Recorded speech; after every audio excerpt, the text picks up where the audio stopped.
Tentunya masih bersama dengan kami, tentunya dengan Mr. Ali, pakar dari pengelolaan sampah. Sebelumnya kita akan menanyakan kabar untuk hari ini bagaimana Pak Ali? Alhamdulillah selalu baik Pak Irfan ya, dan tetap semangat tentunya.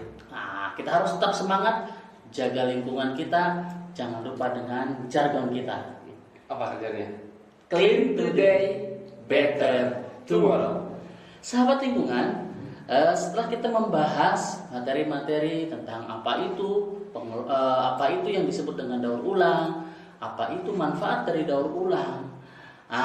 Pasti di dalam proses mengerjakan yang namanya program daur ulang ada kendala-kendala. Kita akan bertanya kepada pakarnya, yaitu Pak Ali Nurdin. Kira-kira Pak, ketika kita melakukan program daur ulang, karena kita memang ingin menjadi lingkungan kita itu lebih enak, lebih nyaman, pencemaran juga berkurang. Kira-kira ada nggak sih Pak kendalanya ketika kita mengikuti program yang disebut dengan daur ulang? Oke, terima kasih Pak Irfan dan sobat lingkungan dimanapun berada. Dalam proses daur ulang ini tentunya akan menghadapi tantangan-tantangan gitu ya Pak ya. Tantangan-tantangan ataupun kendala-kendala yang dihadapi.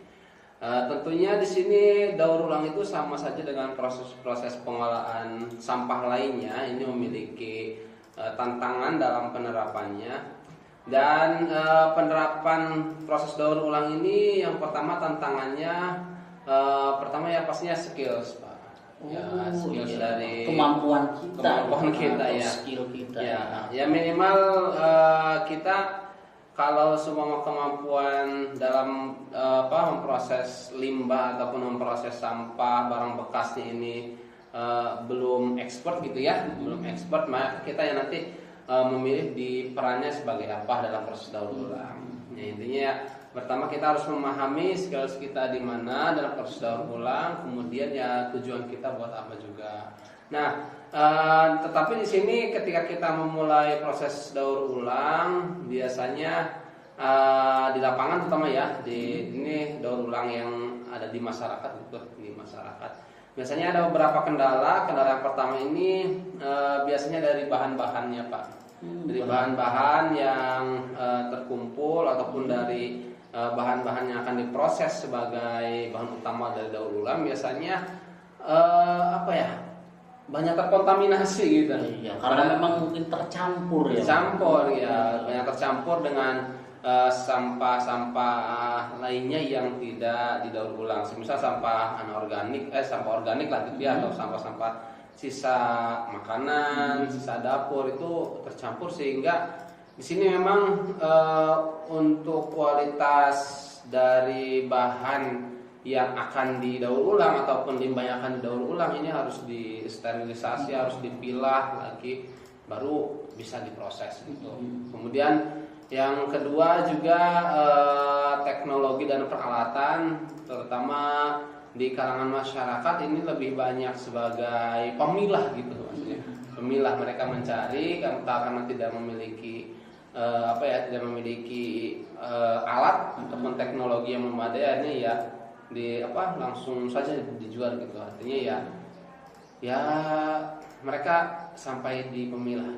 Kemudian bagi kita yang ingin memanfaatkan proses daur ulang limbah atau daur ulang sampah ini sebagai bidang ekonomi ataupun dalam skala komersil, tantangan ataupun kendalanya juga kita harus paham dulu pasarnya.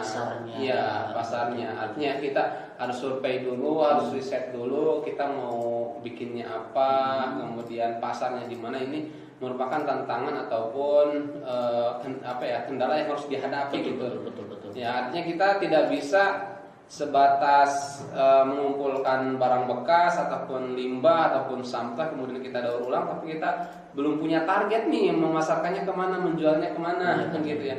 Artinya di situ kita harus sadar sebelum kita melakukan mengolah menjadi produk baru, ya kita harus memiliki target marketing kita ataupun tujuan kita buat apa. Kecuali kalau untuk penggunaan pribadi ya, ataupun penggunaan sendiri di keluarga ataupun buat sendiri gitu. Nah itu kan tidak usah mencari pasar gitu kan, buat sendiri. Tapi dalam skala ekonomi ataupun untuk mencari keuntungan material dari proses daur ulang, ya kita harus tentukan dulu pasarnya, konsumennya apa, kemudian kita buatnya apa.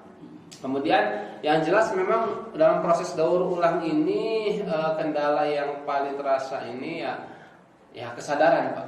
Kesadaran. Betul memang. Ya kesadaran artinya mungkin kesadaran ini dimulainya dari diri kita gitu ya, dari diri kita. Kemudian kita mulai dengan memilah-milah sampah, artinya organik dan anorganik. Kemudian sampah berbahaya ataupun sampah tidak berbahaya di rumah, sehingga nanti ketika kita lanjutkan ke proses daur ulang kita akan lebih mudah gitu.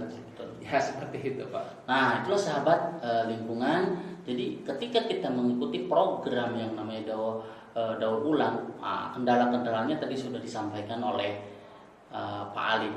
Nah walaupun ada kendala ketika kita sedang melaksanakan program, tentu ada cara untuk mengatasinya. Nah, kita akan dengarkan tips dari Pak Ali, kira-kira cara untuk mengatasi kendala-kendala yang seperti tadi dijelaskan oleh Pak Ali itu apa kira-kira? Okay.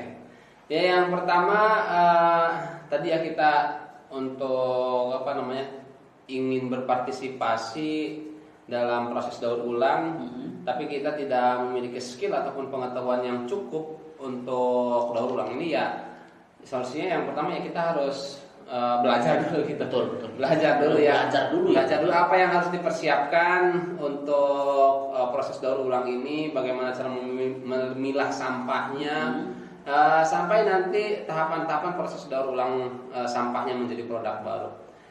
Kemudian yang selanjutnya juga kendala yang selanjutnya ini kan tadi kualitas ataupun bahan baku, sampah yang akan diolah menjadi bahan jadinya itu kan terkontaminasi gitu ya, Pak. Betul. Sebenarnya ini bisa dicegah dari awal sih, Pak, itu ketika membuang sampah gitu ya, asalkan membuang sampahnya sudah terpisah, ya terpisah antara antara organik dan anorganik, itu mungkin jauh lebih mudah sehingga tidak terkontaminasi ataupun tidak tercampur, dan pembersihan juga lebih mudah juga.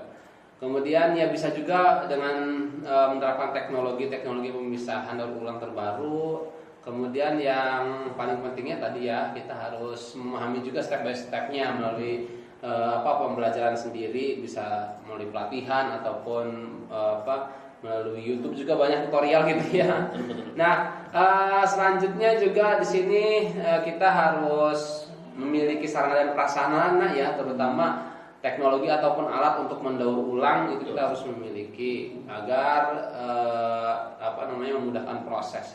Dan untuk skala ekonomi kita harus menentukan target pasar dan target konsumen, sehingga nanti apa yang akan diolah dari produk sampah tersebut akan menjadi produk yang memang benar tepat sasaran gitu, Pak. Dan tentunya kita juga harus mengadakan edukasi kepada masyarakat. Harus menarik juga ya, iya, sehingga masyarakat tersebut ya bisa memilah sampah mulai dari rumah ataupun dari sumbernya. Oke Pak Ali, untuk cara tadi, jadi saran untuk kepada sahabat lingkungan, silakan untuk dilakukan program yang namanya daur ulang sampah, kemudian kendala-kendala apabila ada kendala, itulah tadi solusi dari Pak Ali Nurdin sebagai pakar pengelolaan sampah. Jadi tetap jaga lingkungan, bijak mengelola sampah. Clean today, better tomorrow.